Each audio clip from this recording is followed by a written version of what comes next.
आज आइए हम साहस और विश्वास इस विषय के अंतर्गत परमेश्वर के वचन का अध्ययन करें। हमारे विश्वास के जीवन में साहस और दृढ़ विश्वास का बहुत ही महत्वपूर्ण भाग है। इसीलिए आज आइए हम बाइबल के द्वारा इसके बारे में अध्ययन करें। जब विश्वास की बात आती है तब आपको कौन सी पुस्तक याद आती है?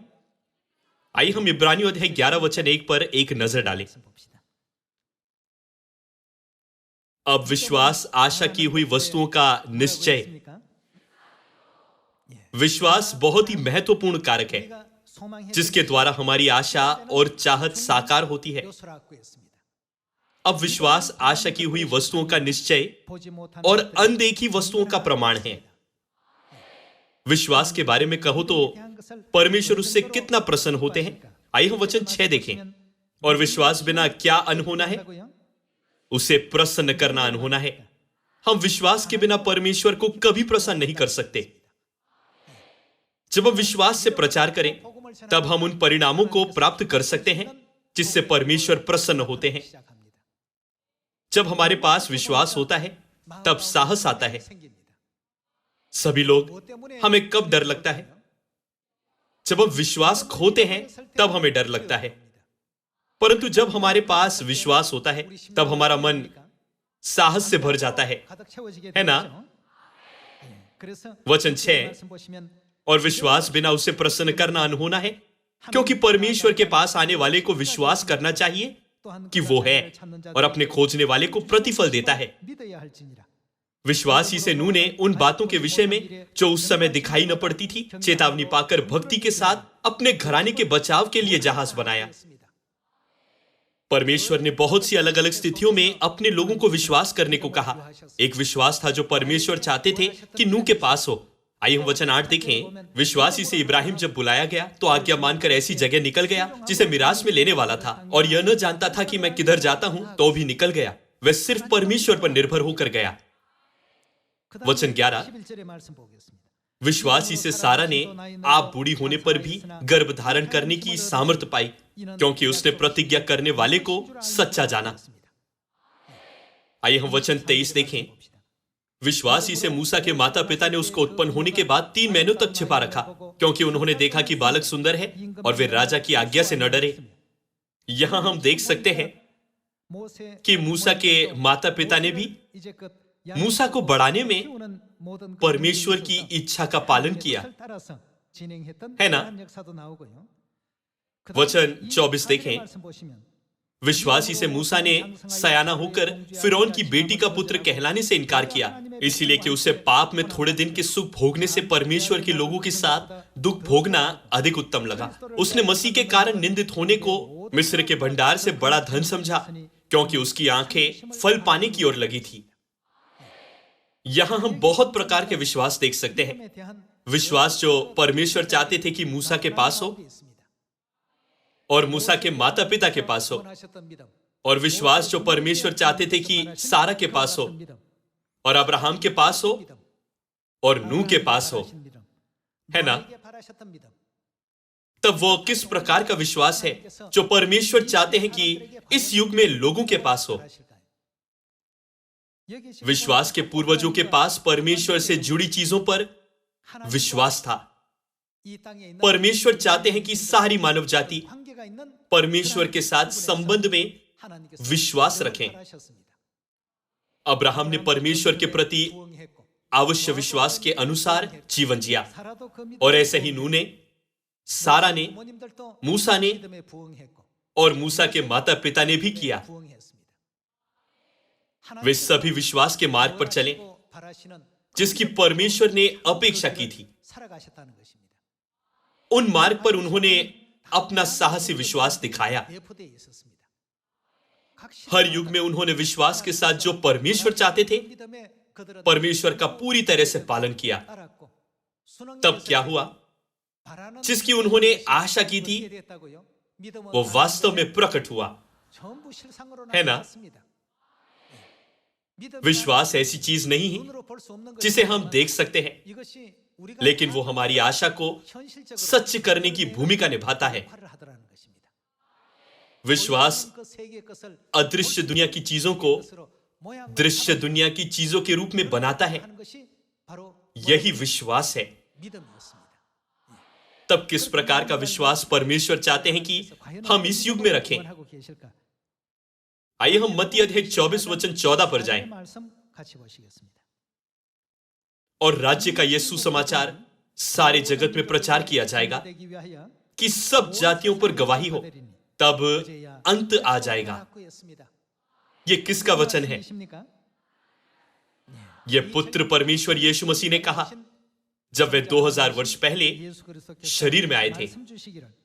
उन्होंने कहा कि राज्य का यह सुसमाचार सारे जगत में प्रचार किया जाएगा कि सब जातियों पर गवाही हो, तब ही पृथ्वी के अस्तित्व में रहने का कोई कारण नहीं होगा। पृथ्वी पर का जीवन नष्ट होगा और हमें एक नया आकाश और नई पृथ्वी दी जाएगी, है ना?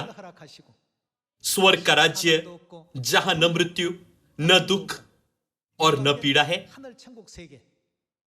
वो शानदार दुनिया खोली जाएगी। तब हमें अब किस प्रकार का कार्य करना चाहिए? जब परमेश्वर ने नूह को जहाज बनाने की आज्ञा दी, तब नूह ने परमेश्वर की आज्ञा का पालन किया। और यहोशू जोर से चिल्लाया जब उसे 7 बार यरीहो नगर के चारों ओर घूमने और चिल्लाने को कहा गया था। परमेश्वर इस प्रकार का विश्वास उनसे चाहते थे। परमेश्वर चाहते हैं कि गिदोन और उसके योद्धाओं के पास पर्याप्त विश्वास हो ताकि वे मिधानों को मारकर दासत्व से इस्राएलियों को बचा सकें। परमेश्वर चाहते हैं कि हम इस प्रकार का विश्वास रखें। पिता के युग में या पुत्र के युग में सुसमाचार समारिया में और पृथ्वी के छोर तक प्रचार नहीं किया जा सका। सिर्फ पवित्र आत्मा के युग में यह होगा और हमें यह मिशन सौंपा गया है। परमेश्वर इस अंतिम युग में हमें यह कार्य करने को कहते हैं। आइए हम मत्ती अध्याय 28 वचन 18 पर एक नजर डालें। यीशु ने उनके पास आकर कहा, स्वर्ग और पृथ्वी का सारा अधिकार मुझे दिया गया है, इसीलिए तुम जाओ, सब जातियों के लोगों को चेले बनाओ और उन्हें पिता और पुत्र और पवित्र आत्मा के नाम से बपतिस्मा दो और उन्हें सब बातें जो मैंने तुम्हें आज्ञा दी है मानना सिखाओ। परमेश्वर ने हमें यह करने की आज्ञा दी है और वह चाहते हैं कि हमारे पास इसके योग्य विश्वास हो। ये छोटा चर्च कब समारिया में और पृथ्वी के छोर तक सुसमाचार फैलाएगा? वो करना बहुत मुश्किल लगा, लेकिन परमेश्वर उनके लिए मार्ग खोलते हैं जो परमेश्वर के वचन पर विश्वास करते और उसके लिए कार्य करते हैं। जब वे यूके में गए तब यूके में मार्ग खुल गया। जब वे फ्रांस और जर्मनी में गए तब फ्रांस और जर्मनी में मार्ग खुल गया। और जब उन्होंने दक्षिण अमेरिका में प्रचार किया तब वहां सुसमाचार का मार्ग खुल गया। जब उन्होंने उत्तर अमेरिका में, रूस में, ब्राजील में वो किया तब उत्तर अमेरिका में, रूस में, ब्राजील में भी मार्ग खुल गया। जब वे उस जगह पर गए जहां परमेश्वर ने उन्हें जाने की आज्ञा दी थी और विश्वास से सुसमाचार कार्य शुरू किया, तब एक भी ऐसी जगह नहीं थी जहां सुसमाचार का द्वार नहीं खुला। आपने ब्रह्मांड के बारे में वीडियो देखा है कि पृथ्वी कितनी छोटी है ना? हमारे परमेश्वर पृथ्वी को डोल में की एक बूंद और पल्लो पड़ की धूल के समान मानते हैं। जब हम परमेश्वर के वचन पर भरोसा करके इस दुनिया को देखें, यह बहुत ही छोटी है। यदि लोग विश्वास न करें, भले ही हमने उन्हें सुसमाचार का काफी प्रचार किया और उन्हें स्वर्ग का मार्ग और स्वर्ग की महिमा जानने दी, तो अब और कुछ नहीं है जो हम कर सकते हैं। लेकिन यदि अब भी ऐसे लोग हैं जिन्होंने अब तक शुभ संदेश नहीं सुना है, तो हमें उन्हें जानने देना चाहिए, हमें उन्हें सिखाना चाहिए और उन्हें सुनने का मौका देना चाहिए। इसीलिए परमेश्वर ने कहा, जाओ और सब जातियों के लोगों को चेले बनाओ और उन्हें पिता और पुत्र और पवित्र आत्मा के नाम से बपतिस्मा दो। सभी जातियों में से हमें एक भी जाति को नहीं छोड़ना चाहिए। परमेश्वर ने हमें, जो परमेश्वर के वचन के बारे में गवाही देते हैं, संसार के सभी लोगों से ऊंचा किया है। परमेश्वर ने हमें सभी जातियों को क्या करने की आज्ञा दी? उन्हें शिक्षक नहीं परंतु चेले बनाने की आज्ञा दी। यह एक भविष्यवाणी है। यदि हम बस जाएं तो वहां लोग हैं जो सीखने के लिए इंतजार कर रहे हैं। सभी लोग सुसमाचार के इस शानदार कार्य के साथ आगे बढ़ते हुए हमें सबसे अधिक साहस की जरूरत है। वो जिसके पास विश्वास है उसके पास साहस है, लेकिन वो जिसके पास विश्वास नहीं है उसके पास साहस नहीं है। यदि हम डर और हिचकिचाहट के साथ प्रचार करें तो परमेश्वर हमसे कभी प्रसन्न नहीं होंगे। चूंकि परमेश्वर प्रसन्न नहीं होते तो वे हमें कोई फल प्रदान नहीं करते। परमेश्वर भी यह सोचते हुए हिचकिचाते हैं, क्या मैं इसे फल प्रदान करूं या नहीं। हमें साहस की जरूरत है। हमारे पास आत्मविश्वास होना चाहिए। आप गिदोन का इतिहास अच्छे से जानते हैं। मिदानी सैनिकों की संख्या 1,35,000 थी। उनके पास अच्छे हथियार भी थे, मजबूत ऊंट, घोड़े, तलवारें, भाले, धनुष, तीर। उनके हथियार इस्राएली सेना के हथियार से काफी बेहतर थे। मिधानी 1,35,000 थे और इस्राएली 32,000 थे। संख्या में बहुत बड़ा अंतर था। इस्राएल बहुत ही छोटा था, लेकिन जो डर के मारे कांपे, उनका उद्धार के कार्य में कोई काम नहीं था जिसे परमेश्वर पूरा कर रहे थे। परमेश्वर को ज्यादा लोग नहीं चाहिए थे। कितने लोगों के पास साहसी विश्वास है, यह अधिक महत्वपूर्ण मामला था। गिदोन के योद्धाओं को चुनने में परमेश्वर ने कौन सी शर्त रखी? जो कोई डर से कांपता है वो लौट जा। इस युग में भी हमें गिदोन के योद्धाओं के समान विश्वास की जरूरत है। चूंकि हम यहोशू के मिशन के युग में जी रहे हैं, तो हमें संपूर्ण रूप से यहोशू और उसकी सेना के जैसे विश्वास की जरूरत है। चूंकि उनके पास संपूर्ण विश्वास था जो परमेश्वर पर निर्भर था, तो वे हमेशा साहसी थे और नहीं डरते थे। परमेश्वर ने कहा, जो डरते हैं वे युद्ध में बाधा हो सकते हैं। यह कोई ऐसा युद्ध नहीं जो बहुत पुरुषों के कारण जीता जाएगा। जब उन्होंने सुना कि जो कोई डर के मारे कांपता है वो लौट सकता है, तब 22,000 पुरुष लौट गए और 10,000 पुरुष रह गए। यह दिखाता है कि वे थोड़ा सा तो डरते थे। क्या परमेश्वर ने 10,000 पुरुषों को जो रह गए थे 1,35,000 पुरुषों के विरुद्ध लड़ने की अनुमति दी? यह सोचते हुए यदि स्थिति बदल जाए तो ऐसे पुरुष प्रकट होंगे जो डर से कांपते हैं। परमेश्वर ने उन्हें दूसरी परीक्षा दी। नीचे पानी के पास जाओ। उन्हें पानी पीने के लिए कहा गया। उनमें से ज्यादातर पुरुषों ने पीने के लिए घुटने टेके और सिर्फ 300 पुरुषों ने हाथों से पानी लिया। परमेश्वर ने उनके अचेतन व्यवहार के द्वारा उनको, जो अंत तक विश्वास रखकर दुश्मन के सामने घुटने नहीं टेकेंगे, उनसे अलग किया जो घुटने टेक सकते हैं। परमेश्वर जानते थे कि जिन्होंने घुटने टेके वे किसी परिस्थिति में किसी दिन घुटने टेकेंगे। इसीलिए उन्होंने 300 पुरुषों को, जिन्होंने बिना घुटने टेके पानी पिया, मिधानियों के विरुद्ध लड़ने दिया। 300 पुरुष के मुकाबले 1,35,000 पुरुष। उन दिनों में आज की तरह सामूहिक विनाश का कोई हथियार नहीं था। युद्ध के लिए सबसे परम चीज सैनिकों की संख्या थी। उन दिनों में यह कहना बहुत ज्यादा नहीं था कि ज्यादा पुरुषों की सेना की आधी जीत तो पक्की है, लेकिन अब 300 पुरुषों को 1,35,000 पुरुषों के विरुद्ध लड़ना था, जितना पूरी तरह से असंभव लगा। यहां हम देख सकते हैं कि गिदोन और उसके योद्धा कितने साहसी थे, और हमें सबक लेना चाहिए जो परमेश्वर चाहते हैं कि इस युग में हमारे पास हो। जब गिदोन 300 पुरुषों के साथ मिधानियों की छावनी में गया, तब वे सब घड़ों में मशालों को छिपा कर गए थे। उन्होंने घड़ों को तोड़ा, मशालों को उठाया और नरसिंगा फूंका। और क्या किया? वे सब जोर से चिल्लाए, यहोवा की तलवार और गिदोन की तलवार। उन्होंने घड़ों को तोड़ा और यहां और वहां नरसिंगा फूंका।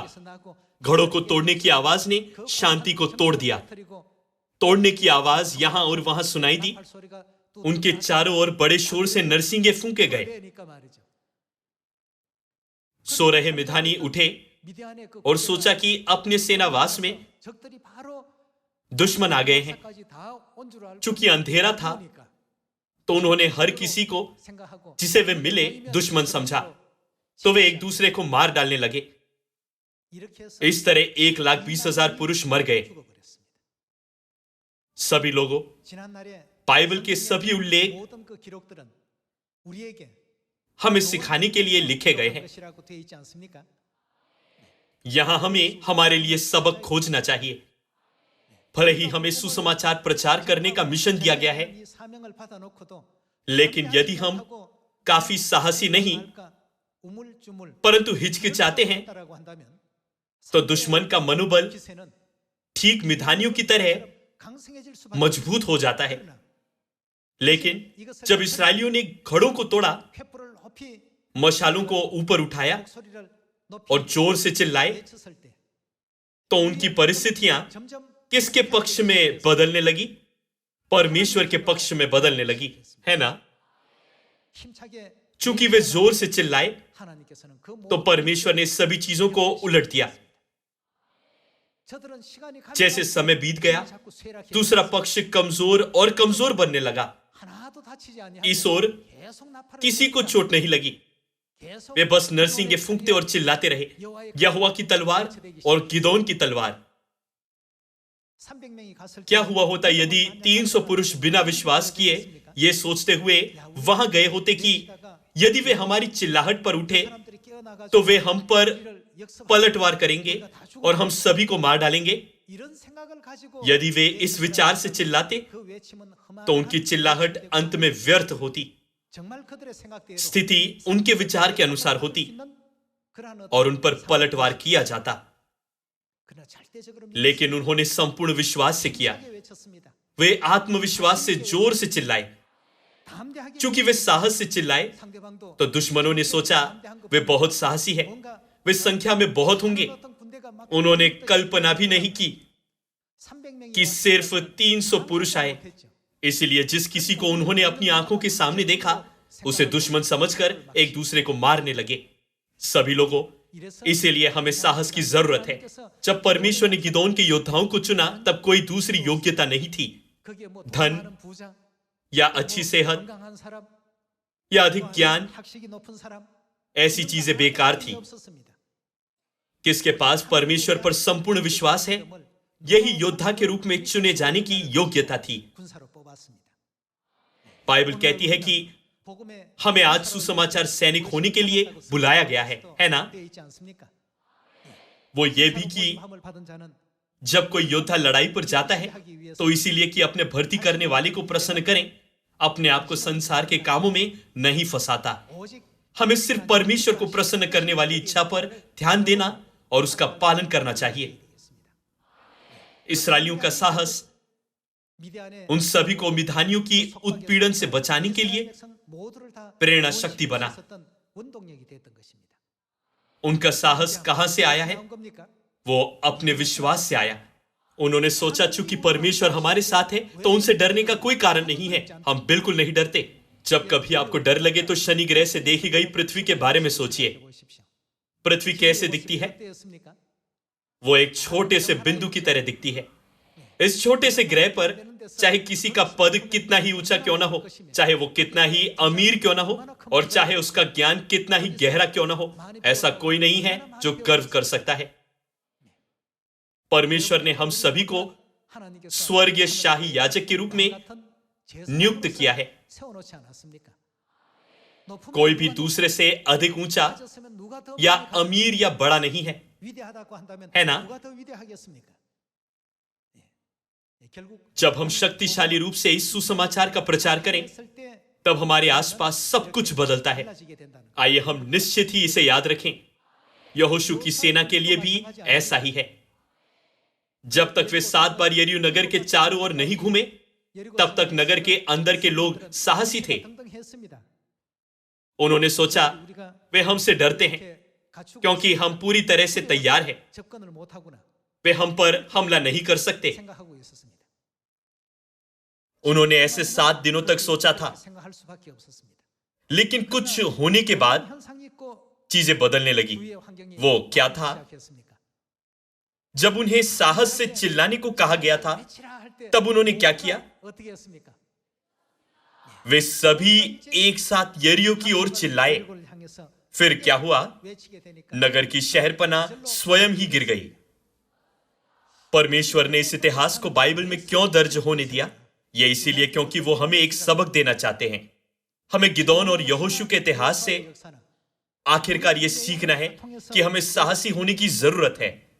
परमेश्वर पर संपूर्ण विश्वास के आधारित होने का साहस होना चाहिए। अत्यधिक पराक्रम या दुस्साहस असली साहस नहीं है।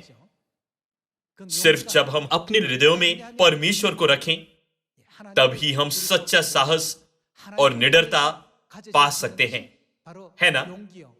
इस प्रकार के साहस के साथ हमारे बहुत से सदस्यों ने शॉर्ट टर्म मिशन के द्वारा सुसमाचार प्रचार किया। तब कुछ आश्चर्यजनक हुआ। लोग जो बस नहीं, धन्यवाद ये कहते हुए चले गए, वे बदलने लगे। परमेश्वर ने हर दिन फल उत्पन्न करने की अनुमति दी। यह इसीलिए क्योंकि उन्होंने परमेश्वर को प्रसन्न किया। उन्होंने सिर्फ आदत से नहीं, लेकिन विश्वास के साथ आग्रह पूर्वक और ईमानदारी से प्रार्थना की। उन्होंने विश्वास के साथ परमेश्वर के वचन का प्रचार किया और उन्हें सिखाया। तब परमेश्वर ने उद्धार पाने वालों को प्रतिदिन उनमें मिलाया, है ना? हम अब भविष्यवाणी के युग में जी रहे हैं और भविष्य सूचक दृष्टिकोण से हर चीज को देख रहे हैं। इस युग में हमें संपूर्ण विश्वास और साहस की जरूरत है ना? यदि हमारे पास विश्वास हो तो हमारे पास साहस भी होगा। इसलिए हमें परमेश्वर के प्रति अपने विश्वास को कभी खोना नहीं चाहिए। कनान देश में इस्राएलियों के प्रवेश करने से ठीक पहले परमेश्वर ने मूसा को आज्ञा दी कि यहोशू को साहसी होने के लिए सिखा। इसलिए यहोशू ने भी अपने जीवन के अंत में इस्राएल के सभी नेताओं को बुलाया और उन्हें साहसी होने को कहा। परमेश्वर हमारे साथ है तो अपने साहस को न खोना। जब यहोशू मूसा की जगह पर इस्राएल के नेता के रूप में कनान देश को पराजित कर रहा था, तब परमेश्वर ने भी स्वयं यहोशू को साहसी होने के लिए सिखाया, है ना? हम अब स्वर्गीय लोगों के रूप में यहोशू का मिशन निभा रहे हैं। इसीलिए हमें बाइबल में सब कुछ स्वीकार करना चाहिए और उसे बस अक्षरशः लेने के बजाय खुद पर लागू करना चाहिए। हम परमेश्वर के लोग, परमेश्वर की संतान हैं।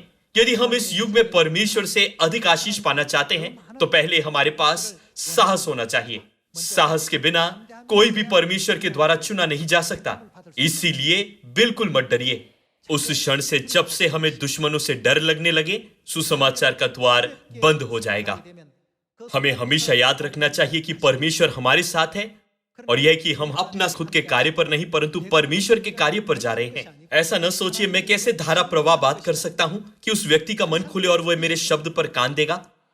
यदि हम उस तरह हमारी खुद की क्षमता पर निर्भर रहने की कोशिश करें, तो भले ही हम 100 वर्षों के लिए उसे प्रचार करें, लेकिन हम कभी भी उस व्यक्ति का मन नहीं खोल सकेंगे। उसके बजाय हमें यह सोचने की जरूरत है। पिता और माता ने निश्चित ही कहा, जाओ और सब जातियों के लोगों को चेले बनाओ और उन्हें सब बातें जो मैंने तुम्हें आज्ञा दी है मानना सिखाओ। इसीलिए मैं यहाँ प्रचार करने आया हूँ, मैं बस उनका कार्य कर रहा हूँ। यदि हमारे पास इस प्रकार का विश्वास हो तो सुसमाचार के द्वार आसानी से खुलेंगे। हमारे सदस्य जो विदेश में प्रचार कर रहे हैं कहते हैं, मैं नहीं जानता था कि सुसमाचार प्रचार करना इतना आनंदित है। भाई और बहनों, वो साहस है जिसकी हमें इस युग में जरूरत है। हमें विश्वास की भी जरूरत है। यदि हमारे पास विश्वास हो तो साहस स्वाभाविक रूप से आएगा। व्यवस्था विवरण अध्याय 3 में परमेश्वर ने मूसा को कहा कि यहोशू को आज्ञा दे ताकि यहोशू परमेश्वर के कार्य के लिए साहस बांध सके। आइए हम व्यवस्था विवरण अध्याय 3 वचन 27 देखें।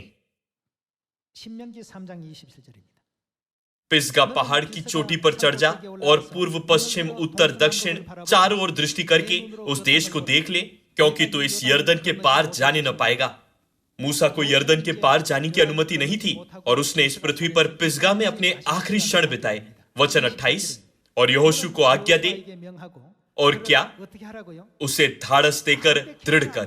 परमेश्वर ने मूसा से यहोशू को साहसी होने के लिए सिखाने को कहा।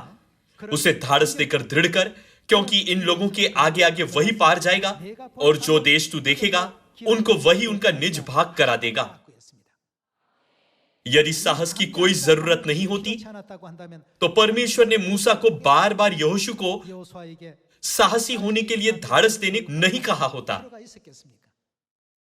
भाई और बहनों, 이 복음을 हम जो देखते हैं, महसूस करते हैं और जो सुनते हैं, उसके द्वारा तीसरे आयाम में हमारी शारीरिक दुनिया का अनुभव करते हैं। 세계를 यदि हम शारीरिक दृष्टिकोण से चीजों को देखें 크고 तो परमेश्वर ने उन्हें हमसे बड़ी और मजबूत दिखने जैसी बनाई है। 만들어 놓으셨습니다. लेकिन जब हम साहस से उनके पास जाते हैं तो हमें जान पड़ता है कि वे कुछ भी नहीं है। इसीलिए परमेश्वर ने हमें साहसी होने को कहा। यदि हम सच में परमेश्वर पर विश्वास करते हैं तो हमें साहसी होने की जरूरत है। आइए हम व्यवस्था विवरण अध्याय 31 वचन 5 देखें। और जब यहोवा उनको तुमसे हरवा देगा 앞에 붙이시리니 तब तुम उन सारी आज्ञाओं के अनुसार उनसे करना जो मैंने तुमको सुनाई है। 너는 마음을 तू हिया बांध और दृढ़ हो, 회개하라. उनसे न डर 두려워 말라. और न भयभीत हो, 떨지도 말라. क्योंकि तेरे संग चलने वाला तेरा परमेश्वर यहोवा है। 것입니다. वो तुझको धोखा न देगा 버리지 और न छोड़ेगा। 이렇게 알려주셨습니다. 자, 여기 आइए हम दूसरे वचन पर नजर डालें। 여호수아서 1장입니다. यहोशू अध्याय 1 वचन 1। यहोवा के दास मूसा की मृत्यु के बाद यहोवा ने उसके सेवक यहोशू से, जो नून का पुत्र था, कहा, मेरा दास मूसा मर गया है, इसलिए अब तू उठ, कमर बांध और इस सारी प्रजा समेत यरदन पार होकर उस देश को जा जिसे मैं उनको अर्थात इसराइलियों को देता हूं। उस वचन के अनुसार जो मैंने मूसा से कहा, अर्थात जिस जिस स्थान पर तुम पांव धरोगे वह सब तुम्हें दे देता हूं। जंगल और उस लबानोन से लेकर परात महानद तक और सूर्यास्त की ओर महासमुद्र तक हित्तियों का सारा देश तुम्हारा भाग ठहरेगा। तेरे जीवन भर 당할 자가 없으리니 कोई तेरे सामने ठहर न सकेगा।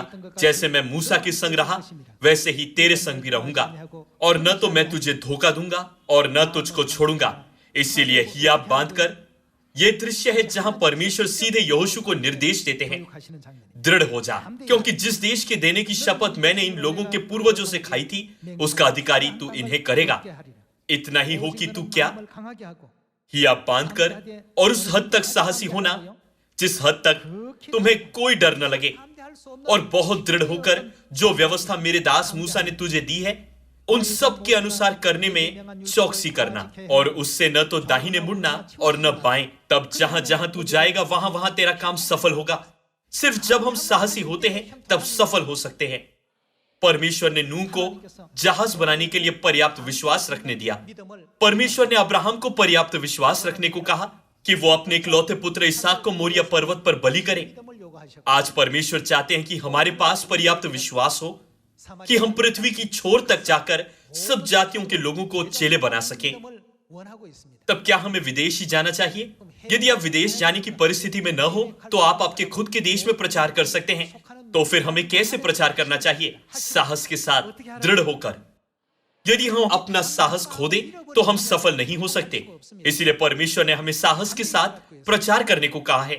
हमारे पिता अनसंग हुंग जी और हमारी स्वर्गीय माता पर विश्वास करो, 보십시오. तब उद्धार पाओगे। 어떤 것인지 तो महसूस करोगे कि उद्धार क्या है। जहां कहीं हम साहस से प्रचार करते हैं, परमेश्वर सुसमाचार का द्वार व्यापक रूप से खोलते हैं। तो कुछ संगठनों के प्रमुख या अधिकारी जो कभी सियोन में नहीं आए, अब हमारे चर्च में आ रहे हैं। मैं अक्सर उन्हें यह कहते सुनता हूं, वाह ये अद्भुत है, 시온에 와서 क्यों मैं नहीं जानता था कि ऐसा अच्छा चर्च है। यह पूरी तरह से उस बात से अलग है जो मैंने अपने आसपास के लोगों से सुनी थी। 우리 하나님 ये ध्यान में रखें कि हमारा सियोन मजबूत है क्योंकि हमारे परमेश्वर हमारे साथ हैं। और साहस से इस सुसमाचार का प्रचार करें, साहस से हमारी स्वर्गीय यरूशलेम माता की घोषणा करें। 담대한 साहस सफलता लाता है, मगर साहसी हुए बिना हम सफलतापूर्वक कुछ भी नहीं कर सकते। भले ही पहले कुछ सही होने लगता है, लेकिन आखिर में वो नाकाम होता है। 계속 कुछ सदस्य बार बार सिर्फ नाकाम होने का अनुभव करते हैं। 있는 식구들이 들어 계실 यदि आप ऐसा कर रहे हो 하면 거기에는 तो उसमें थोड़ा सा और साहस जोड़िए। परमेश्वर हमारे साथ है और वे हमारे पिता और माता है जो पृथ्वी की जातियों को पल्लों में की एक बूंद के रूप में मानते हैं। यदि हम इस चौड़े दृष्टिकोण से दुनिया को देखें तो हम सभी लोगों को गले लगा सकते हैं और उन पर दया कर सकते हैं। 불쌍히 여길 줄 알고 긍휼히 여길 줄 알고 तब हमारे पास सत्य में उनकी अगुवाई करने के लिए पर्याप्त विश्वास होगा, है ना? 있지 않겠습니까? जब हम परमेश्वर की इच्छा का पालन करके साहस के साथ यह करें 일들을 진행하게 तो हम 되면은 अवश्य सफल होंगे। 반드시 뒤따르게 될 것입니다. 열매와 क्या कोई है जो कोई फल न होने के कारण कठिन समय में है? तब अपने हाथ को अपने हृदय पर रखकर शांति से खुद के बारे में सोचिए, क्या मेरे पास सच में साहस है जो परमेश्वर चाहते हैं? यदि आपका जवाब न है तो आपको अभी से साहसी होने की जरूरत है। जिनके पास साहस है वे अवश्य सफल होंगे, ठीक जैसे परमेश्वर ने कहा। परमेश्वर ने मूसा से यहोशू को साहसी होने के लिए सिखाने दिया और परमेश्वर ने स्वयं भी यहोशू को धाड़स बांधने के लिए सीधे शिक्षित किया। उस तरह परमेश्वर ने अपने लोगों को सुसमाचार के लिए महान सेवक और नेता होने के लिए प्रशिक्षित किया। सियोन में हमारे सभी भाई और बहनों, 그저 뭐 설교 시간 साहस को उपदेश के समय सिर्फ एक शब्द के रूप में मत मानिए, 이건 내 것으로 लेकिन उसे अभ्यास में लाइए। तब आप सभी उस महिमा का अनुभव करेंगे 그 영광 और आनंद को लेंगे जो परमेश्वर इस युग में प्रदान करते हैं। 정말 참 परमेश्वर का वचन सच में जीवित और सक्रिय है। मैं आशा करता हूं कि हम सभी इस अद्भुत तथ्य का अनुभव करेंगे। आज मैंने साहस और विश्वास इस उपदेश शीर्षक के द्वारा आपके साथ परमेश्वर का अनुग्रह बांटा। मैं आज का उपदेश समाप्त करना चाहूंगा। आपका बहुत धन्यवाद।